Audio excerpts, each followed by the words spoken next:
হবিগঞ্জ সরকারি মহিলা কলেজে একাদশ ও দ্বাদশ শ্রেণীর বিজ্ঞান বিভাগের ছাত্রীদেরকে জীববিজ্ঞান অনলাইন ক্লাসে স্বাগত জানাচ্ছি। আমি মোহাম্মদ বারাকাতুল্লাহ, সহকারী অধ্যাপক, উদ্ভিদবিজ্ঞান বিভাগ। প্রিয় শিক্ষার্থীরা, আশা করি তোমরা সকলে ভালো আছো এবং পরীক্ষার জন্য প্রস্তুতি নিচ্ছ।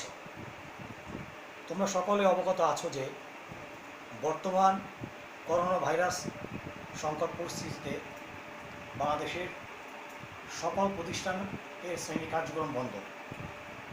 আমাদের কলেজেরও শ্রেণী কার্যক্রম বন্ধ, যেটা তোমরা সবাই জানো। তাই 2 থেকে 3 মাস ধরে আমাদের স্যার ম্যাডামরা প্রায় প্রতিটা বিষয়ে প্রতিনিয়ত অনলাইনে ক্লাস নিচ্ছেন। ইনশাল্লাহ এখন থেকে জীববিজ্ঞান ক্লাসও অনলাইনে ক্লাস নেওয়া হবে।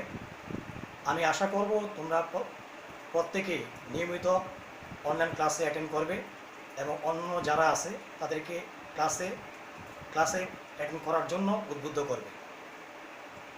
তো আজকে আমি যেহেতু আমাদের প্রথম ক্লাস, তো আমি যেই চ্যাপ্টারটা বেছে নিয়েছি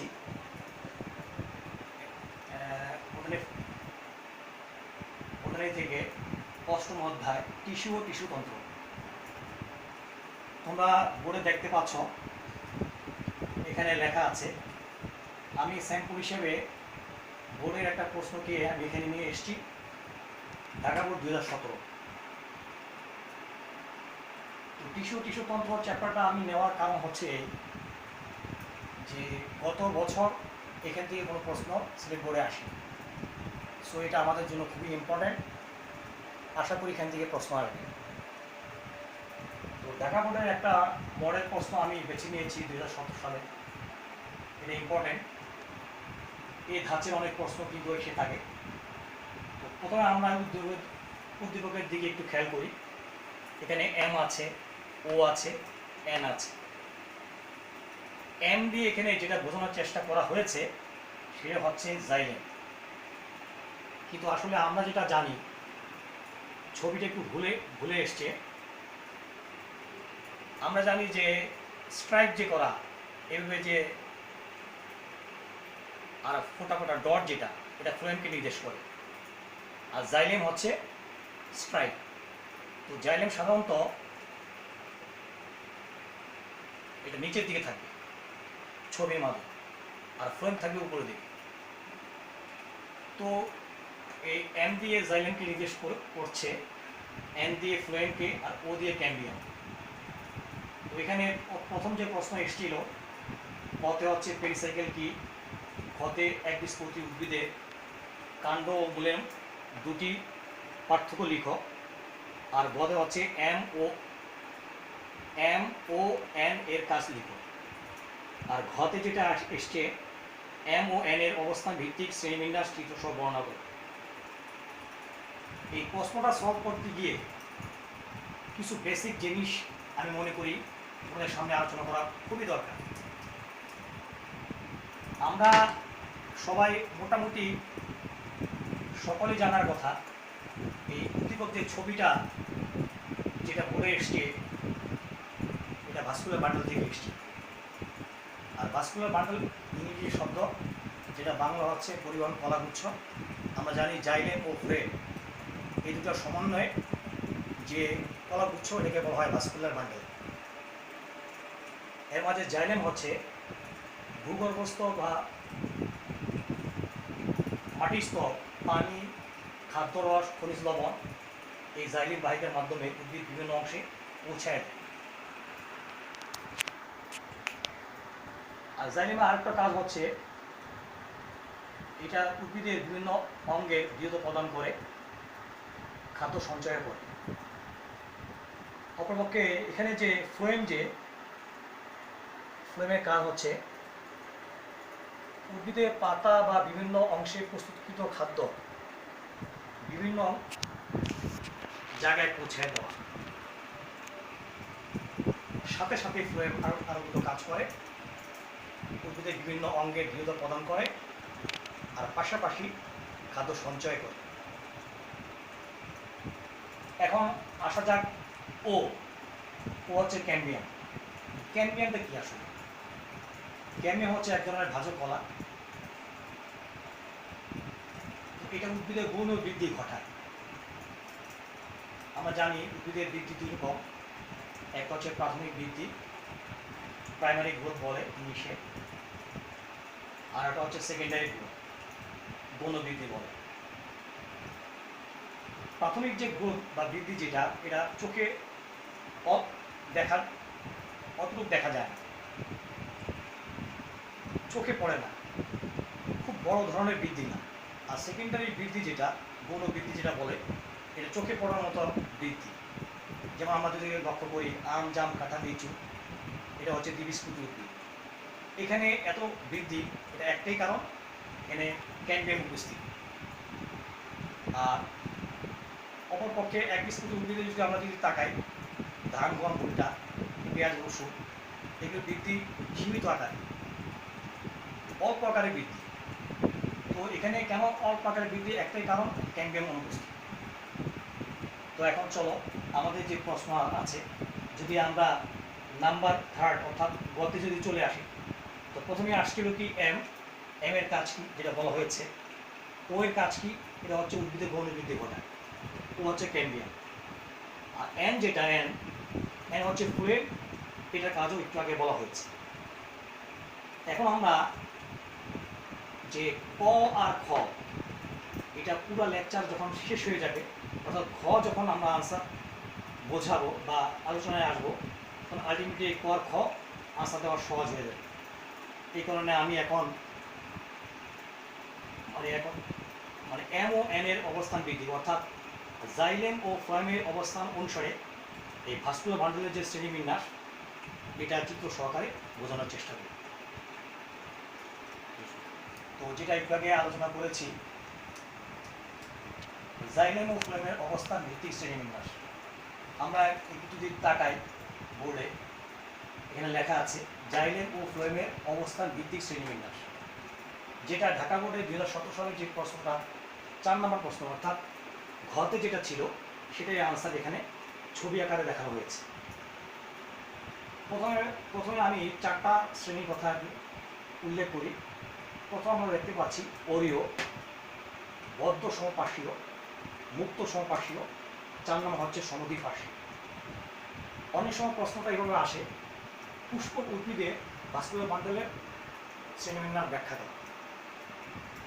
একটা জিনিস সবসময় মনে রাখবে যে পুষ্পক উদ্ভিদের সাধারণত এই 4 প্রকার শ্রেণীবিন্যাসই থাকে। এখন আমরা প্রথম যে ছবিটা আমরা দেখতে পাচ্ছি অরীয়, এটা শুধুমাত্র মূলে পাওয়া যায়, অর্থাৎ এই বিন্যাসটি আমরা কোনোদিনও কখনোই কাণ্ডেতে আমরা পাবো না। এটা একমাত্র মূলের বিন্যাসই হচ্ছে অরীয় বিন্যাস। তো পরীক্ষাতে বৈশিষ্ট্য লিখতে অনেক সময় আসে, অরীয় বিন্যাসের বৈশিষ্ট্যটা কি আসলে? 1 নম্বর বৈশিষ্ট্য হচ্ছে, এখানে আমরা দেখতে পাচ্ছি এটা জাইলেম আর এমনি ফ্লোয়েম,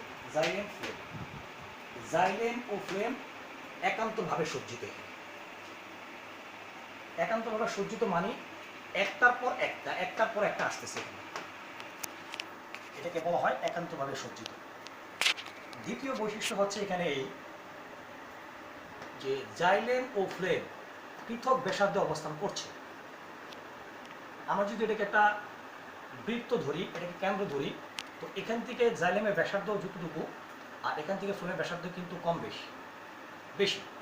তো এটাকে বলা হয় বাংলা ভাষায়, যেটা বইতে লেখা আছে এভাবে, যে জাইলেম ও ফ্লোয়েম অরীয় বিন্যাসে পৃথক ব্যাসার্ধ অবস্থান করে। আর উদাহরণস্বরূপ একটু আগেই বলেছি, সমস্ত পুষ্পক উদ্ভিদের মূলে এ ধরনের বিন্যাসটা আমরা দেখতে পাই। সুপ্রিয় শিক্ষার্থী, তোমরা দ্বিতীয়ত যে ছবিটা দেখতে পাচ্ছ বোর্ডে, সেটা হচ্ছে বদ্ধ সমপার্শ্বীয়। এই বদ্ধ সমপার্শ্বীয়, প্রথম কথা হচ্ছে এটি কাণ্ডিতে দেখা যায়, এবং এটি শুধুমাত্র গুপ্তবীজী উদ্ভিদ না, শুধুমাত্র গুপ্তবীজী উদ্ভিদে কাণ্ডে এটি দেখা যায়, তাও একবীজপত্রী উদ্ভিদে। কারণ এখানে ক্যাম্বিয়াম নাই। তো আমরা যদি বৈশিষ্ট্য আলোচনা করি, এখানে প্রথম বৈশিষ্ট্য তোমরা এইভাবে লিখবে যে এটা হচ্ছে ফ্লেম, এটা জাইলেম। যে এক্ষেত্রে লিখতে হবে এভাবে, ফ্লেম ও জাইলেম একই ব্যাসার্ধে অবস্থান করছে। মোটামুটি এখান থেকে যদি আমি যদি বৃত্ত অঙ্কন করি, তো এটার সাথে সমান পর্যায়ে আছে, সমান দূরত্ব আছে। তো আমরা এভাবে লিখব, জাইলেম ও ফ্লেম একই ব্যাসার্ধে অবস্থান করছে। আর দ্বিতীয়ত আমরা যে বৈশিষ্ট্য এখানে লিখব সেটা হচ্ছে এখানে ক্যাম্বিয়াম অনুপস্থিত। আর উদাহরণ তো আগেই বললাম, এই গুপ্তবীজী উদ্ভিদের একমাত্র একবীজপত্রী উদ্ভিদের কাণ্ডে এটি দেখা যায়। যেমন আমরা উল্লেখ করতে পারি পেঁয়াজ, রসুন, ধান, গম, ভুট্টা, অর্থাৎ গ্রামীণ যে পরিবারটা আছে আমাদের বইয়ে, এই পরিবারের কাণ্ডে এটা আমরা দেখতে পাই। তৃতীয়ত আমরা ছবিতে দেখতে পাচ্ছি মুক্ত সংপার্শ্বীয় ভাস্কুলার বান্ডেল, এবং এর সাথে বদ্ধ সংপার্শ্বীর সাথে কিছু মিল আছে, কিছু অমিল। অমিল হচ্ছে ক্যাম্বিয়াম এখানে উপস্থিত। আর ক্যাম্বিয়াম সম্বন্ধে একটু আগে বলেছি, এক ধরনের ভাজক কলা, এটা উদ্ভিদের বনবৃদ্ধি করে। এখন যদি বৈশিষ্ট্য আমাদেরকে লিখতে বলা হয় পরীক্ষা হলে, তো আমরা এইভাবে লিখব, আগের সাথে মিল রেখে, যে মুক্ত সংপার্শ্বীয় ভাস্কুলার বান্ডলে ফ্লোয়েম ও জাইলেম একই ব্যাসার্ধে অবস্থান করে। এবং দ্বিতীয়ত যে বৈশিষ্ট্য আমরা উল্লেখ করব, এখানে ক্যাম্বিয়াম উপস্থিত। আর উদাহরণ কী দিব? উদাহরণ দিব যে নগ্নবীজী উদ্ভিদ এবং আবৃতবীজী উদ্ভিদের কাণ্ডে এটি দেখা যায়। ব্যতিক্রম হচ্ছে কুমড়া জাতীয় উদ্ভিদের কাণ্ডে এটি দেখা যায় না। আমি আবারও বলছি, নগ্নবীজী উদ্ভিদের কাণ্ডে এবং গুপ্তবীজী উদ্ভিদের কাণ্ডে এটি দেখা যায়। দ্বিবীজপত্রী উদ্ভিদে নগ্নবীজী উদ্ভিদ এবং দ্বিবীজপত্রী উদ্ভিদের কাণ্ডে এটি দেখা যায়, কিন্তু কুমড়া জাতীয় উদ্ভিদের কাণ্ডে এটি দেখা যায়। আমরা জানি কুমড়া জাতীয় উদ্ভিদ হচ্ছে দ্বিবীজপত্রী উদ্ভিদ, তা সত্ত্বেও এই বিন্যাসটি আমরা ওই জাতীয় উদ্ভিদে আমরা দেখতে পাবো। চতুর্থ যে আমরা যে ছবিটা আমরা দেখতে পাচ্ছি সমদ্বিপার্শ্বীয়, এটি এখানেও ক্যাম্বিয়াম উপস্থিত। আমরা এখানে বৈশিষ্ট্য লিখব এভাবে, যে ক্ষেত্রে ক্যাম্বিয়াম দুই স্তরে অবস্থিত, আর মাঝখানে জাইলেম থাকে, আর ফ্লোয়েম দুই পাশে। উপরেটাকে বলা হয় বহি ফ্লোয়েম, আর নিচেরটাকে বলা হয় অন্তঃফ্লোয়েম। আর সাথে সাথে আমরা এটা উল্লেখ করব, এখানে জাইলেম ও ফ্লোয়েম একই ব্যাসার্ধে অবস্থান করে। আর উদাহরণ কি দিব? শুধুমাত্র কুমড়া জাতীয় উদ্ভিদের কাণ্ডে এই বিন্যাসটি দেখা যায়।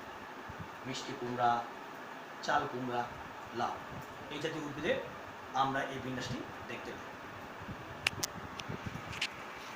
প্রিয় শিক্ষার্থী, তোমরা হয়তো এতক্ষণে যে আলোচনায় চারটা ছবি যে বিস্তারিত ব্যাখ্যা চলে আসছে, এখান থেকে আমার মনে হয় মোটামুটি হলেও বুঝতে পেরেছ যে জাইলেম ও ফ্লোয়েমের অবস্থান ভিত্তিক সেই বিন্যাস বিভিন্ন, এবং সেটি বইতে যেভাবে আছে তার থেকে অতি সহজভাবে এখানে লেখা আছে। বইতে একটু জটিলভাবে লেখা আছে। তো যারা আমার এই ক্লাসকে ফলো করছো, তো আশা করি এখান থেকে তোমরা উপকার পাবে। এরপরে আরেকটা বিষয় যেটা বইতে আছে, আরেকটা পর্যায়ে আছে, সেটা এখানে লিখতে হবে। সেটা হচ্ছে কেন্দ্রিক ভাস্কুলার বান্ডেল। কেন্দ্রিক ভাস্কুলার বান্ডেলটা হচ্ছে এরকম, আমি যদি ছবিটা আঁকাই, কেন্দ্রিক ভাস্কুলার বান্ডেল, এই ধরো এই একটা ছবি,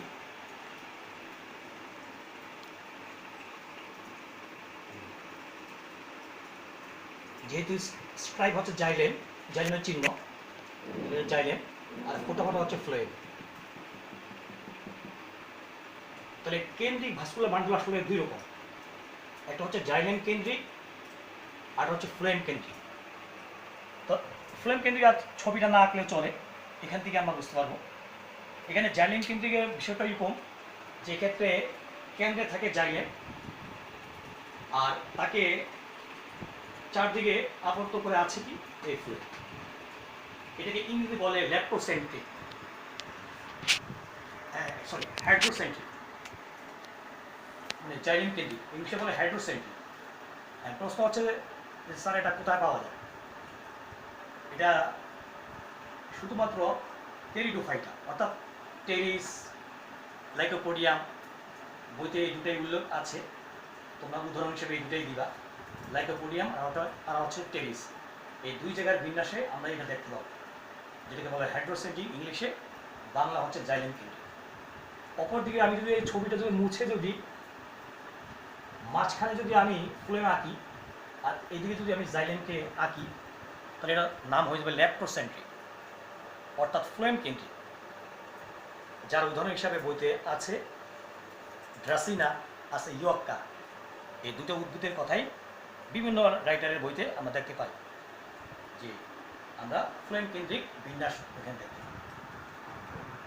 তো আমরা কি দেখতে পেলাম? আমাদের যদি ওই আগের যদি প্রশ্ন নিয়ে যাই, আমরা আবার এটাকে রিভাইজ করি। আমাদের তো আসলে টার্গেট যেটা ছিল স্যাম্পল হিসাবে ঢাকা বোর্ডের 2017 সালের প্রশ্নটা আমরা সলভ করছি। তো সেখানে উদ্দীপকটা আমরা বুঝতে পেলাম যে এম হচ্ছে জাইলেম, ও হচ্ছে ক্যাডমিয়ামকে বোঝানো হচ্ছে, আর এন হচ্ছে ফ্লোয়েম। তো এম এর কাজ কি এটা আলোচনা হয়েছে, ও এর কাজ কি উদ্ভিদের গৌণ বৃদ্ধি ঘটায় এটা আলোচনা হয়েছে, এন ফ্লোয়েমের কাজও তোমরা জানো বা আমিও আলোচনা করেছি। তো এখন আমাদের এখানে প্রশ্ন যদি ধারা অনুসারে যদি আমাদের আগাই, দুটো প্রশ্ন এখনো বাকি আছে। আর এতক্ষণ যে আমরা আলোচনা করেছি ছবিতে যে ভাস্কুলার বান্ডেল নিয়ে, সেটা হচ্ছে যে ঘ, এম ও এন এর অবস্থান ভিত্তিক শ্রেণীবিন্যাস চিত্র সহ বর্ণনা করে, এটা চলে আসছে। যদি তোমাদের পরীক্ষা হলে টাইম বেশি না থাকে, তাহলে আমার যে ছবি চারটা ছিল এই চারটা ছবি দিলে যথেষ্ট। ফ্লোয়েম কেন্দ্রিক এবং জাইলেম কেন্দ্রিক কোনটা দরকার নেই। এখন চলো আমরা প্রথম যে প্রশ্ন এটা নিয়ে একটু আলোচনা শুনি। পেরিসাইকেল কি? আসলে পেরিসাইকেল হচ্ছে এটা একটা ইংরেজি টার্ম, বাংলা থেকে বলে পরিচক্র, এটা পরিচক্র বলা হয় বাংলা। তো এটার অবস্থানটা কোথায়? যে উদ্ভিদের অন্তর্ঘটনে অর্থাৎ এন্ডোডার্মিস অন্তঃত্বক এর পরে, অন্তঃত্বকের নিচে এবং ভাস্কুলার বান্ডেলের উপরে এর অবস্থান। এটি কোনো কোনো সময় এক স্তর বিশিষ্ট আর একাধিক স্তর বিশিষ্ট হতে পারে। এটা কলাগুচ্ছ। তো এখন প্রশ্ন হচ্ছে এটা উদাহরণটা কি? এটা শুধুমাত্র এটা মূলে পাওয়া যায়, কিন্তু এটি কাণ্ডেতে পাওয়া যায়, কাণ্ডেতে এটি দেখা যায়। এ হচ্ছে আমাদের পেরিসাইকেল, বাংলা যেটাকে আমরা পরিচক্র হিসেবে বলি। দ্বিতীয়ত যদি আমরা বোর্ডে তাকাই, ঢাকা বোর্ডের 2017 সালে যে প্রশ্ন এসছে পদ্ধতিতে আমরা দেখি এই উদ্দীপকের আওতায় যে একবীজপত্রী উদ্ভিদের কাণ্ড ও মূলের মধ্যে দুটি পার্থক্য লিখো। তোমরা তো সবাই জানো এখানে নাম্বারের একটা ব্যাপার আছে। পেরিসাইকেল কি নিশ্চয়ই এক নাম্বার, আর এটা হচ্ছে 2 নাম্বার। চেয়েছেও 2টি, বেশি লেখার দরকার নেই, লেখলে সমস্যা নেই। এখন আমরা কাণ্ড ও মূলের মধ্যে পার্থক্য কিছু আলোচনা হয়েছে। 1 নম্বর, এতক্ষণ যে আমরা ছবির মাধ্যমে আলোচনা করেছি ভাস্কুলার বান্ডেল, তোমরা তো অবশ্যই ইতিমধ্যে জেনেছ মূলের যে ভাস্কুলার বান্ডেলের যে বিন্যাস এটা হচ্ছে ওরিও, কিন্তু কাণ্ডের ভাস্কুলার বান্ডেলের বিন্যাস হচ্ছে সংযুক্ত, সমপার্শ্বীয় এবং সমদ্বিপার্শ্বীয়। সমপার্শ্বীয় হতে পারে, সমদ্বিপার্শ্বীয় হতে পারে। আচ্ছা, এরপরে আমরা যদি মূলকে যাই, মূলের প্রোটোজাইলেম এবং মেটাজাইলেম এটা হচ্ছে একজাত, অর্থাৎ প্রোটোজাইলেম পরিধির দিকে আর মেটাজাইলেম কেন্দ্রের দিকে। ছবিতে বা বইতে আমরা যখন পাই পরিধি বলতে এই উপরটাকে বোঝানো হয় আর নিচেরটাকে বলে কেন্দ্র বোঝানো হয়। তাহলে মূলের যে প্রোটোজাইলেম পরিধির দিকে আর মেটাজাইলেম হচ্ছে কেন্দ্রের দিকে। উল্টো দিকে কাণ্ডের ঠিক বিপরীত, কাণ্ডের প্রোটোজাইলেম হচ্ছে কেন্দ্রের দিকে আর মেটাজাইলেম হচ্ছে পরিধির দিকে। দুটো পার্থক্য আমি আলোচনা করলাম, সাথে আমি আরেকটা আলোচনা করব পার্থক্য, যেহেতু এটার সাথে রিলেটেড। যে আমরা যেহেতু কাণ্ড মূলের প্রশ্ন এসছে, আমরা এইভাবে বলতে পারি আরেকটা পার্থক্য যে যে মূলের পেরিসাইকেল আছে কিন্তু কাণ্ডে পেরিসাইকেল অনুপস্থিত। তো আলোচনা মনে হয় হয়ে সবটাই চলে এসছে। পেরিসাইকেল কি এটা আলোচনা করলাম। নাম্বার খ এটাও আলোচনা হয়েছে, আর এটা আগেও আলোচনা করেছি, আর গত ডিটেলস আলোচনা হয়েছে। তো এটা হচ্ছে ঢাকা বোর্ডের 2017 সালের প্রশ্ন। এখন ঢাকা বোর্ডের 2017 সালের যে প্রশ্ন, এই প্রশ্ন ছাড়াও বিভিন্ন বোর্ডে বিভিন্ন সময় এই একই প্রশ্ন একটু ঘুরে পেঁচায় আসছে। তো আজকেটা আমি ক্লাসের পরেও তোমরা এটা তো বই থেকে আরও যদি স্টাডি করো, একটু প্র্যাকটিস করো, তো পুরোপুরি ক্লিয়ার হয়ে যাবে।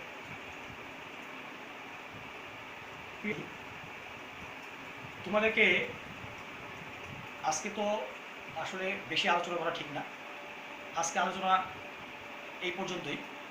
তোমাদেরকে আমি আবারও বলছি যে এখন থেকে ইনশাল্লাহ প্রতিনিয়ত নিয়ম মতো এবং আমাদের অনলাইনে যে রুটিন আছে চেষ্টা করা হবে রুটিন অনুসারে আমরা ক্লাস নিব। প্রাথমিক অবস্থায় আমরা বোটানিটা চলবে, এরপরে ইনশাল্লাহ প্রাণীবিজ্ঞান শুরু হবে। তো তোমরা আমাদের এই ক্লাসে অ্যাটেন্ড করবে এটা আমি আশা রাখি।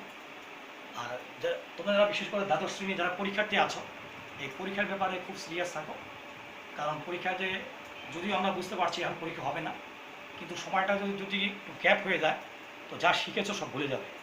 এই জন্য প্র্যাকটিস করা দরকার। আর সবচেয়ে বড় কথা হলো এখন স্বাস্থ্যের দিকে খেয়াল রাখা দরকার, স্বাস্থ্যবিধি নিয়ম মেনে চলা দরকার। তারপরে ঘুম, বিশেষ করে ঘুম 6 ঘন্টা তো ঘুম হওয়া চাই। আর আসলে আল্লাহ তালার কাছে দোয়া করা দরকার। দুনিয়া শুধু যে পড়াশোনা করতেছি তো নিষেধ না, পড়াশোনা অবশ্যই করো, কিন্তু আখিরাতের জন্য পরকালের জন্য কিছু করা দরকার। এই জন্য এরকম আমাদের যে ধর্মে আছি আমাদের এই ধর্মের লাইনেও কিছু আগানো দরকার। তো সবার সুস্বাস্থ্য কামনা করে এবং সবার কল্যাণ কামনা করে আমি এখানে শেষ করছি। খোদা হাফেজ। আসসালামু আলাইকুম।